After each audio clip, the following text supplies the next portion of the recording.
સાળંગપુરમાં હનુમાન જયંતિ નિમિત્તે 2 દિવસીય ભવ્ય ઉજવણીનો આજથી પ્રારંભ થયો છે, જેમાં શાસ્ત્રોક્ત વિધિ વિધાન સાથે 1008 કિલો ફૂલોની દાદાને અભિષેક કરાયો હતો.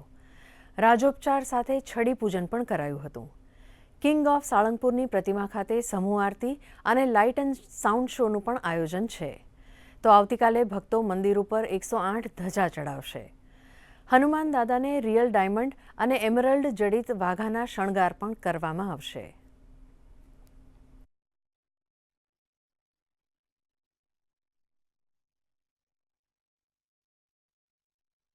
આજે ભવ્ય અને દિવ્ય હનુમાન જન્મોત્સવ મનાવવા માટે બધા ભક્તો તત્પર છે. ત્યારે પૂર્વ આજે 1008 કિલોના પુષ્પ પાંખડીઓથી હનુમાનજી મહારાજનો રાજોપચાર પૂજન થશે.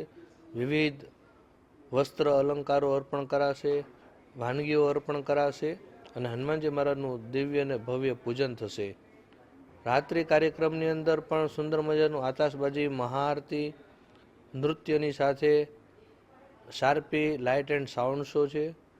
તેમજ લોક ડાયરો પણ સુંદર મજાનું આયોજન કરેલું છે, જેમાં કીર્તિદાનભાઈ ગઢવી, રાજ ગઢવી અને બિરજુભાઈ બારોટ એ આવનારા તમામ દાદાના ભક્તોને આનંદિત અને હનુમાનજી મહારાજના ભજનોના માધ્યમથી મંત્રમુગ્ધ કરનાર છે.